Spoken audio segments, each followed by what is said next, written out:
गांव का नाम था रामपुर। छोटा सा गांव, पर दिलों में बड़ी बड़ी उम्मीदें बसती थीं। उसी गांव में रहता था एक लड़का, अर्जुन। उम्र होगी कोई 16-17 साल। दुबला पतला, सांवला चेहरा, आंखों में तेज और मन में सपना अफसर बनने का। अर्जुन का परिवार बहुत गरीब था। उसके पिता रामलाल गांव में मजदूरी करते थे और मां घरों में झाड़ू पोंछा। 2 वक्त की रोटी जुटाना भी कभी कभी कठिन हो जाता, पर अर्जुन की किताबें और स्कूल की फीस कभी नहीं रुकी। माँ अपनी साड़ी तक गिरवी रख देती। पिता दिन में 2 बार मजदूरी करते, पर बेटे की पढ़ाई में कोई कमी नहीं आने देते। अर्जुन बचपन से ही होशियार था। हर कक्षा में पहला आता, मास्टर जी भी उसे बहुत मानते थे। पर गरीबी का ताना उसके जीवन में हर कदम पर साथ चलता। स्कूल की यूनिफॉर्म फटी होती, जूते में छेद होते, लेकिन चेहरे पर कभी शिकन नहीं होती। एक दिन स्कूल में एक नई किताब आई, आईएएस अधिकारी बनने की राह। अर्जुन ने वह किताब पढ़ी और जैसे उसकी दुनिया बदल गई। उसने अपने आप से वादा किया, मैं एक दिन आईएएस बनूंगा। गांव में सब उसका मजाक उड़ाते। अरे, मजदूर का बेटा अफसर बनेगा? पहले पेट भर खाना तो खा ले बेटा। पर अर्जुन इन बातों को अनसुना कर देता। वह हर सुबह 4 बजे उठता, खेतों के किनारे बैठकर पढ़ता, स्कूल जाता और शाम को पिताजी के साथ मजदूरी में हाथ भी बंटाता। 10वीं के बाद अर्जुन को शहर जाकर पढ़ना था। गांव में आगे की पढ़ाई की सुविधा नहीं थी, पर शहर में रहने और पढ़ने का खर्च कौन उठाता।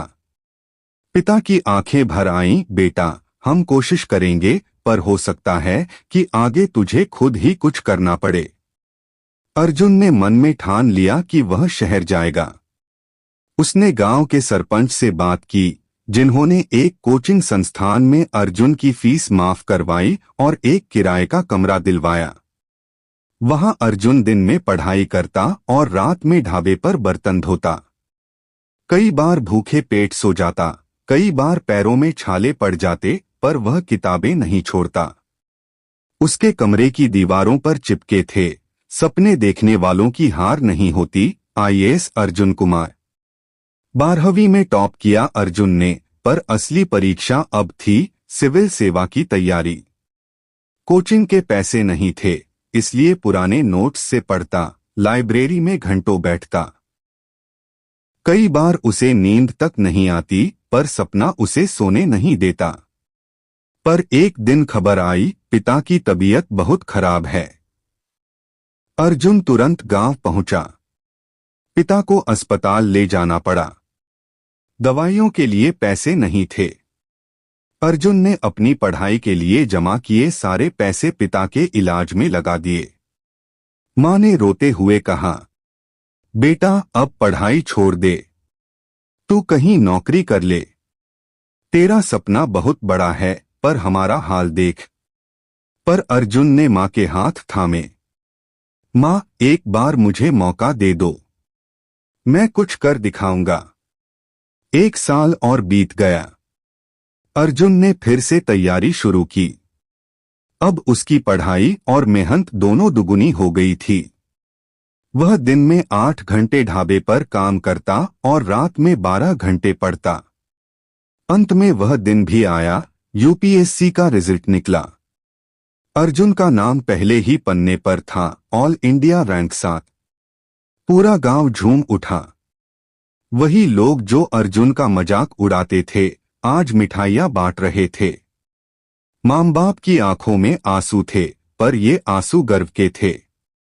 सरपंच ने गांव में घोषणा करवाई, अब से अर्जुन जी हमारे गांव का गौरव हैं। अर्जुन की पोस्टिंग एक जिले में एसडीएम के तौर पर हुई।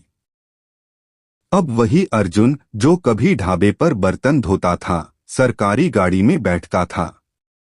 पर उसकी सादगी नहीं बदली। मां अब भी रसोई में सादा खाना बनाती और अर्जुन अब भी हर रात अपने कमरे में एक छोटी सी लालटेन जलाकर गांव के बच्चों को पढ़ाने की योजना बनाता। उसने गांव में एक मुफ्त कोचिंग सेंटर शुरू करवाया, जहां गरीब बच्चों को पढ़ाया जाने लगा। अर्जुन खुद भी वीकेंड पर पढ़ाने जाता। एक दिन एक छोटा लड़का अर्जुन के पास आया और बोला, सर, क्या मैं भी आईएएस बन सकता हूं? मेरे पापा रिक्शा चलाते हैं। अर्जुन मुस्कराया और बोला, तू मुझसे ज्यादा अच्छा अफसर बनेगा, क्योंकि तेरे पास भी वो सपना है जो मैंने देखा था। अर्जुन की कहानी सिर्फ एक विद्यार्थी की नहीं है, बल्कि हर उस युवा की कहानी है जो संसाधनों की कमी के बावजूद हार नहीं मानता। अर्जुन ने सिखाया कि हालात चाहे जैसे भी हों, अगर दिल में लगन हो तो कोई भी सपना अधूरा नहीं रह सकता। गरीबी कोई बाधा नहीं, बल्कि एक प्रेरणा बन सकती है, अगर हम हार मानने की बजाय हर ठोकर से कुछ सीखें। आज भी अर्जुन जब अपने गांव लौटता है तो उसी पुराने खपरैल वाले घर में सोता है, वही चूल्हे पर बनी रोटी खाता है। लेकिन गांव के हर बच्चे की आंखों में एक नई चमक होती है, क्योंकि अब उन्हें पता है कि सपने गरीबों के भी पूरे हो सकते हैं, अगर उनके पीछे हो मेहनत, समर्पण और एक आग जो कहे, मैं हार नहीं मानूंगा।